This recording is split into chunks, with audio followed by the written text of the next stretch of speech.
Alright. You know, I never bothered to actually finish my original thought. The order I play this in is going to be Marine, Alien, and Predator. And there's a succinct reason for that, and that has to do with I play it in order of how I enjoy them. Not to say I don't. The Alien to me is the least fun one, just because it's sort of like regaling it to or sorry relegating it to the amount of options you have. And with the Alien or the Xenomorph, you can wall crawl, but that's it. You're just a melee only character. And you cannot really play it like a stealth game. And if you try to, funny enough, let me finish the first thought, then go to the second one. So I kind of lump in. I start with the Marine because I kind of enjoy that more than the Alien, and then I sandwich the part I don't like in the middle of what I do like, and then the best part, which is the Predator, which everybody, I suppose, unless one is keen on role playing, the Predator has got to be the most fun in terms of gameplay because by its very nature, it has the greatest number of options and weaponry. Alright, but trying to play this game like a stealth game. There was one mechanic that I never ever use. I think I dabble with it once while I'm wandering through a vent. Oh, by the way, this person evidently took a Molotov cocktail with them into the stall. Why did you take that in there with you? Well, you never know. You never know. You wound up lighting yourself on fire and killing yourself. I didn't have to do anything there. Or the Xenomorph didn't. But there's a mechanic in the game that's exclusive to the Xeno, in which you can hiss. Which is a mechanic that's far more applicable, useful, warranted in the reboot, the 2010 AVP, also by Rebellion.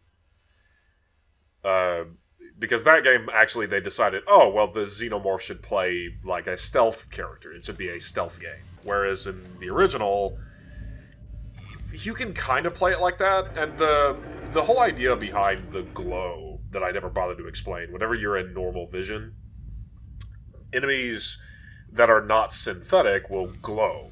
And the idea behind that is they're giving off pheromones to indicate that they are calm or stressed, or they're a predator. And that's it. So if an enemy combatant is dangerous or stressed, they'll glow red, and if they're normal, they'll glow blue. And like I said, the idea behind that is when they're calm, you can sneak up on them and kill them a lot more easily. Thing is, you could also, because you run at lightning speed, you've been granted the hover discs, you've been granted the Back to the Future hoverboard. You really don't have to play it that way. You really, really don't.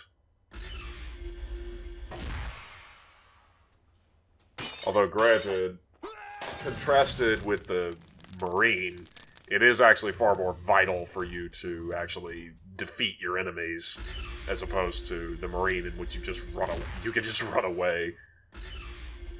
Because here, the enemies can shoot you at long range, and if you don't kill them, they will kill you.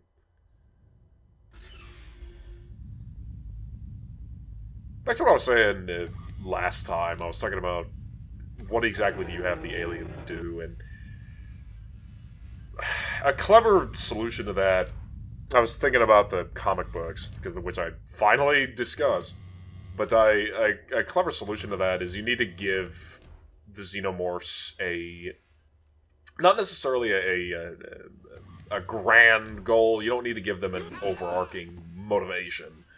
But what you could do, just to kind of mix things up, is the comic books actually had... did they introduce, or was it... No, I think they did. The red xenomorphs. People who are more familiar with the comic books will be able to immediately recognize what that's coming from. I mean, heck, Angry Joe actually brings that up in a video, because he knows. The man is an encyclopedia on aliens stories. Oh, and this moment is finally the moment in which you'll see firsthand the big idea of me not knowing where the hell to go that I decided to keep in, because I wanted to, not because I was thinking about this in advance. I was just thinking to myself, I'm going to keep this in to have a big diatribe about how there's, like I said, there's a lack of player direction. But then I thought, I'm going to contradict everything I've said in the past, where I raised somewhat of a complaint. I said, what did you call it? Yeah, it's a complaint. I'm a whiny little baby, not getting his way. Everything should be like the way I want it. But then I thought about it a little bit more, and I thought, well, that's actually kind of the challenge of older first-person shooters. I mean, Doom's the same way. Because that's what made me think of. I started playing Turok, actually. Turok Dinosaur Hunter, and I was going through that, and AVP 2 as well, the sequel to this, and how far more linear those games are. And in a way, I kind of had this fondness for, well, it is kind of nice not knowing where to go, or not being told where to go, or it not being all that clear where to go. Because one can make the argument that as a trade-off for the short-term frustration of, as you can see right now, I'm thinking, okay, well, I killed everybody, what do I do? And this will be, I mentioned it, I said there's a moment where do I hit this? There's a moment where I pull up the text thing, because I was thinking to myself, okay, what was I supposed to do? That's when it finally hit me. Hey, wait, there's a thing I can do to actually figure out what my objective is. But I thought about how it's a maze. Older first-person shooters like Doom are less interested in your player ability to dodge attacks or aim accurately. They're far more interested in your ability to navigate a maze and solve the level itself is the puzzle. It's not about just lining up headshots constantly. Or, I suppose in this case, lining up head bites. So after having time to think about it a bit more, so right now, I think, there it is. I'm trying to figure out what the button is. There's the feature, whereby you can pull up the text log and see what's happening. And you get the objective, which is, find a way to the surface. And thus, I immediately start looking around for vents! Aha! You're a xenomorph. There's got to be a vent somewhere. And it's going to take me a second before I find the right one. Because I guess the idea was that you would use the vents to sneak up on the Marines, but again, you can just sprint at them and throw your body weight onto them to kill them. Far more easily than taking the time to sneak up on them.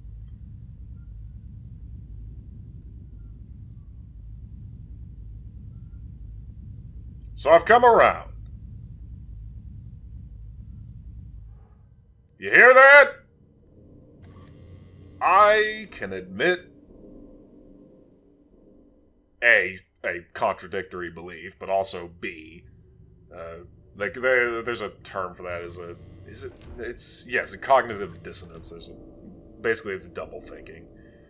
But I can hold contradictory beliefs and thoughts, and it's okay to admit, hey, maybe I'm wrong. But it's kind of one thing that I will say about that level. That is Invasion, and it is actually the level that the Marine went through. Obviously, you can see that, but what I'm referring to are all of the little outside areas that the Marine cannot visit. If you actually go back into the Marine level, the one that the Marine actually plays through, and you use console commands to clip through the environment, all of that stuff is still there. Which I found kind of neat that if you actually bother to use cheats. Oh, moment of realization. All right, let's ride the elevator. Oh, wait, we can wall crawl. That's stupid. Oh, there's an elevator. You ride it. But one of the big fun things that that you'll see with the optional alien levels is that in the Predator and Marine campaigns, the level designers actually bothered to hand out or create little side areas and ventilation areas for the xenomorph to get around, or the xenomorph bots to get around. And that's actually what would I call that? An attention to detail? Or maybe it's just thinking about, okay, well, we don't want to just have them spawn from thin air. They have to come from somewhere. Well, we want them to spawn and still behave. We want them to spawn somewhere that's out of the view of the player, but we still also want them to behave in a way that's consistent with... Yep, you hear a sentry gun, time to look for a vent. There it is. But we still want a way for the aliens to actually get around and act like they do in the movie. So they thought, oh, well, we'll actually bother to physically create places in the level for the xenomorphs to come from.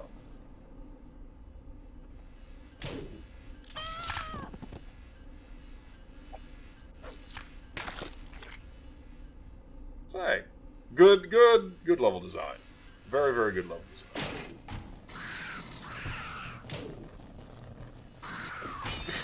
Viewers of the main Alien content, right there at the end, where I was talking about, like I said, I was immediately praising the level design. That was probably the moment where I stopped and I started to think about, well, does the player really need to write? And that's when I had my little moment of clarity.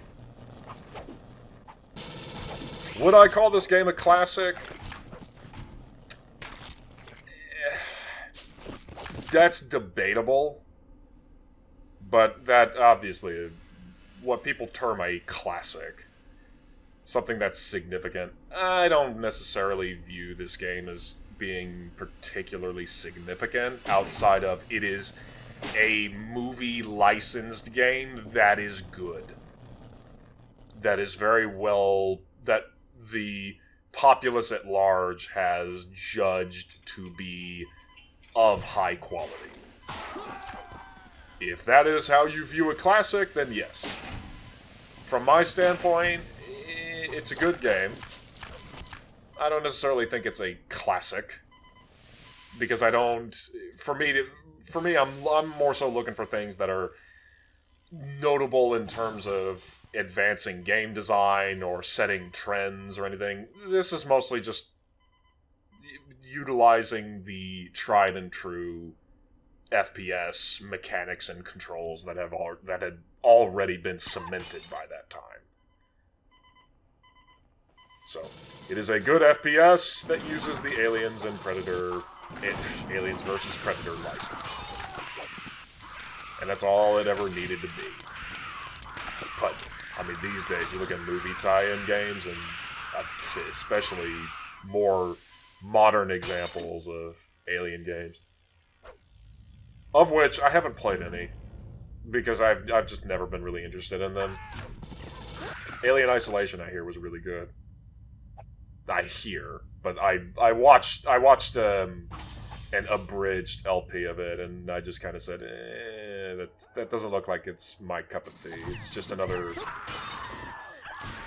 It's a high budget hide and go seek game of tag. But that flamethrower, the part where they get the flamethrower, that looks extremely well done and in good taste. You get the flamethrower, and now suddenly the entire dynamic of the game changes. And then it becomes more like a traditional shooter. A horror shooter.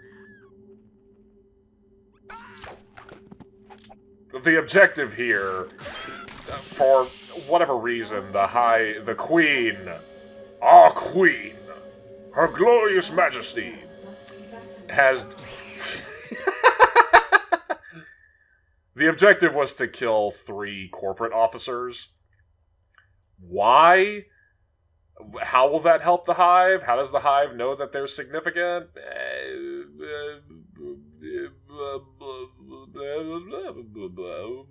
Next level. Terrargo! Yes. The vents in the ceiling actually went somewhere. And the big gimmick with this level is there are sentry guns everywhere. So you need to use the vent system to puzzle your way through and figure out a way around them.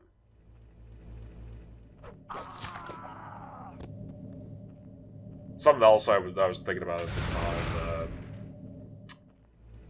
is how in the multiplayer component of this game, in which any of you remembering, or falsely remembering, I'll flat out tell you, oh, I remember playing as the Queen and blah blah blah blah. No, you couldn't do that in the first game. You are thinking of AVP 2.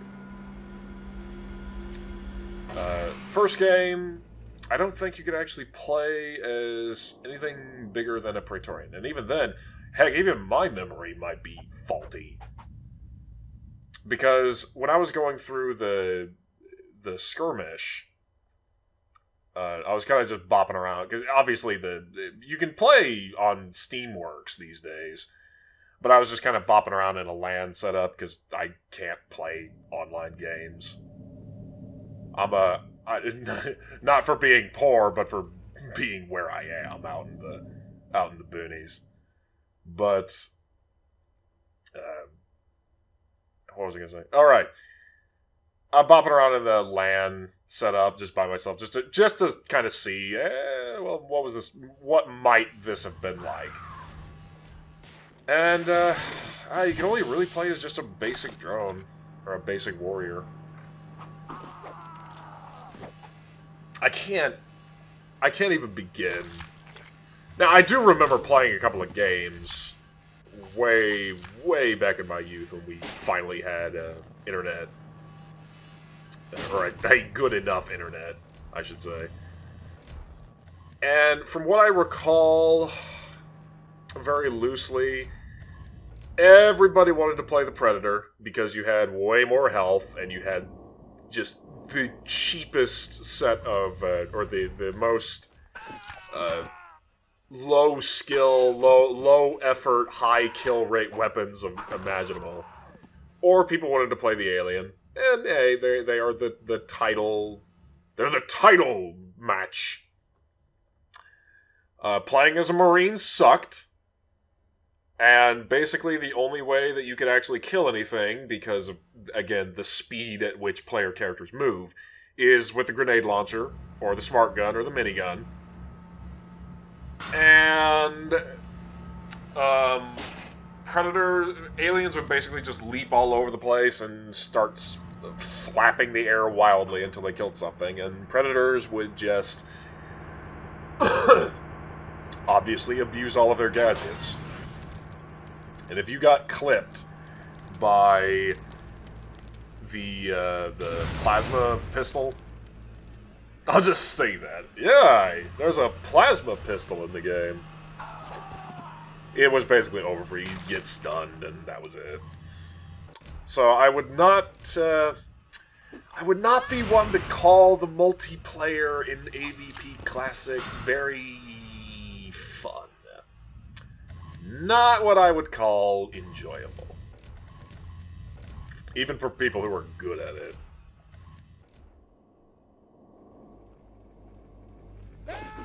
It is what it is.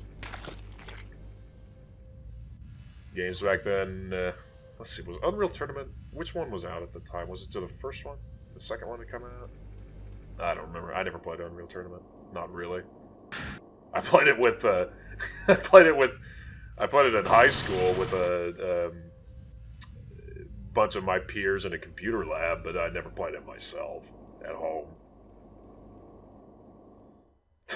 That's a fun story for a different time.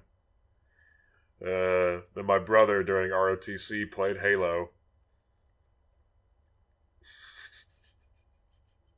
Our glorious military, preparing for the future by playing video games. Now, it should be said, I'm trying to play the level legitimately. You can just, if you make a safety save, and you just leap your way past the sentry guns, you can totally play it like that. The sentry guns are placed in kind of a weird position, in that you have to be standing directly in front of the door for them to hit you. And if you, like I said, if you angle yourself properly, you can just jump past them at high speed. But I'm trying to play it legit, both for the...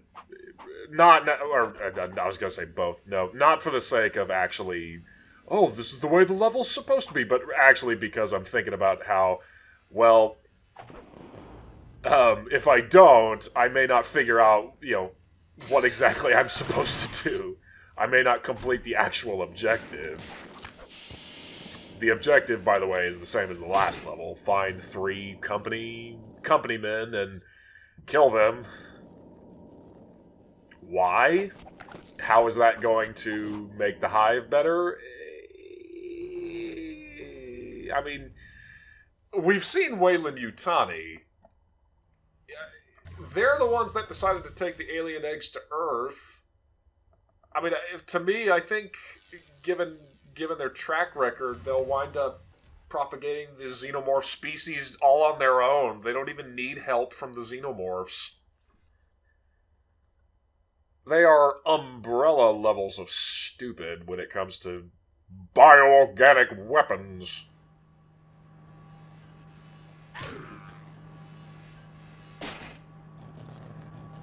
And thus we come to the impossible scenario in which, hey, there's everybody. I kind of, going back to the whole, oh look, a predator. Oh look, he's dead. Did he even turn around to see me? But going back to the whole what if scenario thing, I like to kind of place this xenomorph is responsible for setting up the Terargo scenario that the Marine runs into in his campaign. We essentially played through the level that made the Terargo get infested with xenomorphs. That's the way that I like to interpret that bonus mission. Actually, you could probably argue all of the bonus missions. And then the opposite is true for the Marine and the Predator. It's essentially, what if you stopped the player character xenomorph instead of the player character xenomorph winning? Player character.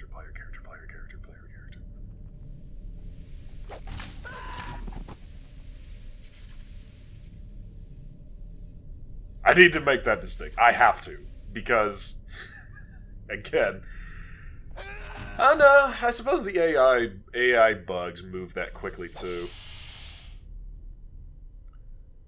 Which, finally, brings me to that. When people were talking about the big hullabaloo with aliens, colonial marines happened, and I made a joke about that where I said the xenomorphs in this game are operating under sophisticated AI, both to poke fun at aliens, colonial marines, but also as kind of an acknowledgement of how people thinking that the AI was any better or more advanced in this game.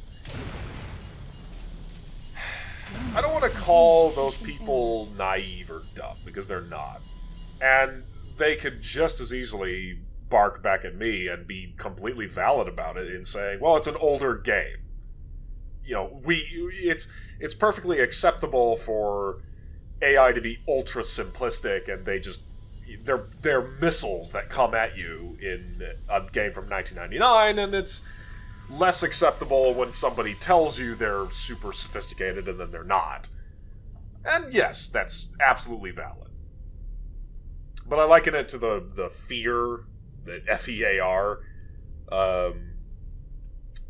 situation, where people think, oh, the AI is so good, it's so amazing, and really, it just uses a bunch of tricks to make you think it's really good.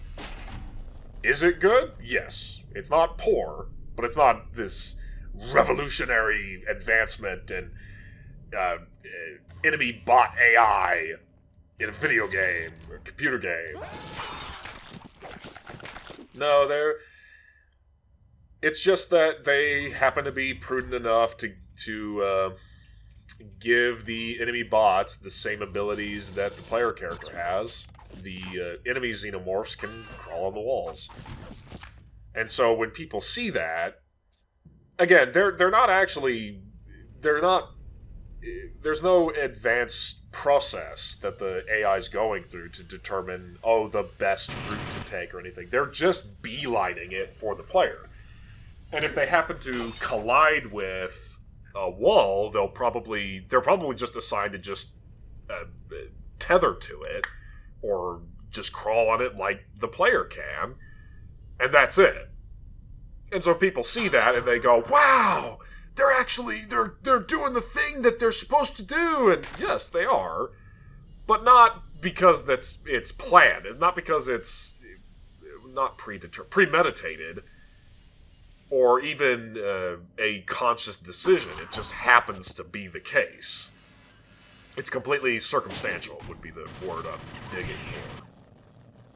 Context sensitive.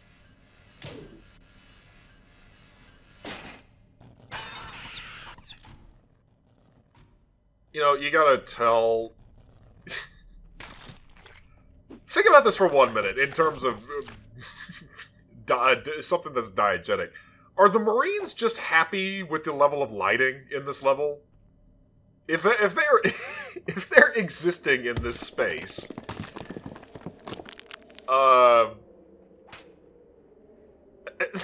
they're totally okay with the place they're working in being that dark. Amazing. And that, I imagine, is meant to be the player predator coming down. This is the what-if scenario where, hey, the xenomorph stopped the player. Which makes these, I would say, far more fun than some of the Marine ones. The Marine fights the player character predator once. No, it's once. If you want to go by a strict interpretation of level progress, the Marine fights the player predator once in the Vaults mission, because the one in the scenario encountered in Waterfall, that it doesn't happen that way. It's during the player arrives during the daytime, and there are no xenomorphs, so nah. No strict interpretation there. But one thing that is indisputable is that xenomorphs apparently do have the cognitive ability to operate and understand that a switch, or that push lever, does something. Also a wonderful demonstration of molten steel. Blood just kind of rests along the top of it.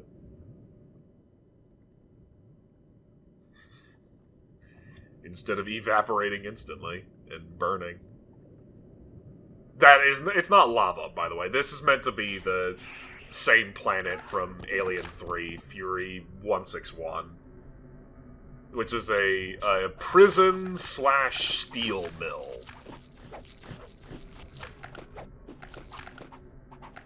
And and gave us the infamous shaved head Ripley. Because, again, it was all about, hey, we're going to recreate scenes from all of the movies. The Predator movie, the Alien movies. Which is a thing I've been neglecting to mention and talk about, is how Ferrarco, you could basically just replace Ferrarco with Nostromo. I think it was called Nostromo in the original Alien. And it would not change anything. It's meant to look exactly the same. Find and replace Terrargo with Sulaco. Fury 161, they didn't even bother. They just said, nah, it's Fury 161. They even have, as a little Easter egg, I guess, although it's not hard to find, they have the escape pod that Ripley and the gang... well, it was an automatic jettison in the movie, but you can find the escape pod in this level that they came in. And as part of yet another nod, nod, wink, wink, it's a movie reference moment, there's even a lone facehugger in there with them, with the pods.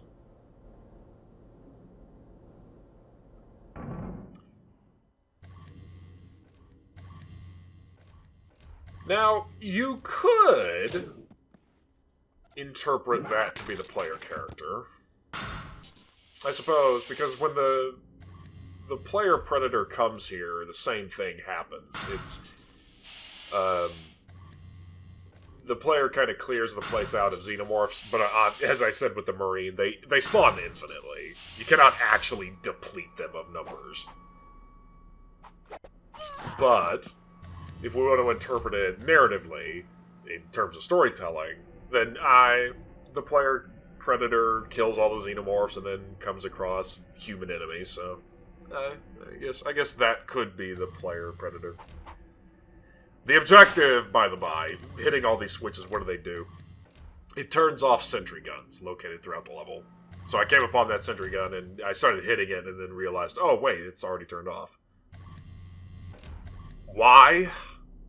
I suppose there's a hive somewhere, and they need access. So rather than sending the full force of the hive, we sent one xenomorph to accomplish it. One drone, one warrior can do it.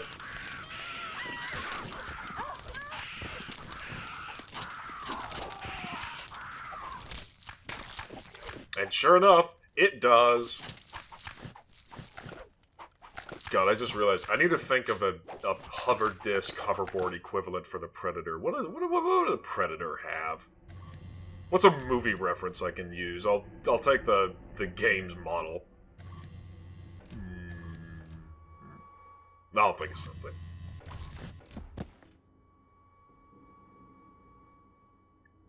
None of these areas, by the by, are from the movie. They kind of just, well, they put the cafeteria in there. I don't think they have the showers, but they did bother to put the lead smelting pit where the black guy dies in Alien 3. A move that does not kill the xenomorph. Who was it that directed Alien 3? Alien 3 is I actually like Alien 3. I don't think it's that bad. I don't think, actually, not that bad. I don't think it's bad at all.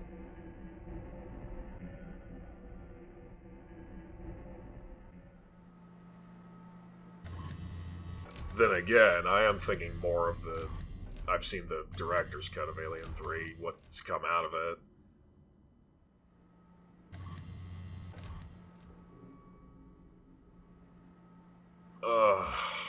I'm starting to regret having done all of this in one sitting. There's nothing. Ready to move on now.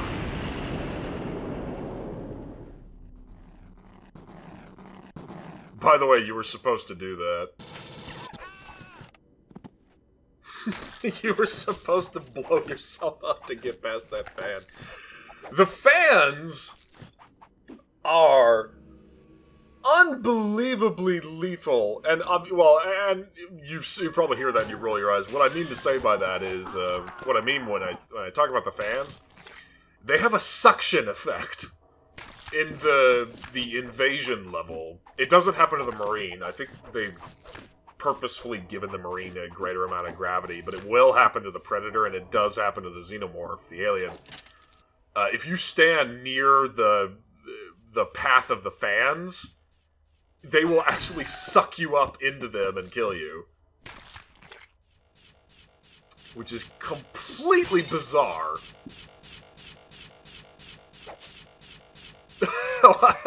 I hear that noise going off in the background, and I'm going, what the hell is that? The same thing happens here. I'm kind of hesitant to go down there because I'm hearing this weird noise, and then I'm thinking, what is it? I don't know.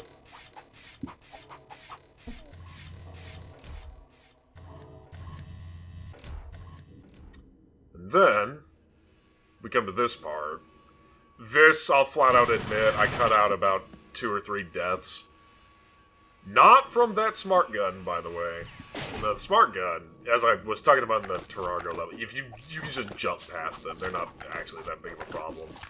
No, I died to, there are... Oh, how many? There's these collection of Marines here, and one of them has a smart gun. But the big thing, the big problem I kept running into was that! There he is. And all of the Predators had been easy until I got to that one for some reason. Which, hey, it happens. Happens to all players. And I believe that is the end of all of the alien levels. The end of each campaign is just as jarring as the end of each level. And it's kind of in keeping with the alien stuff, it just kind of stops. Next up, the fun stuff.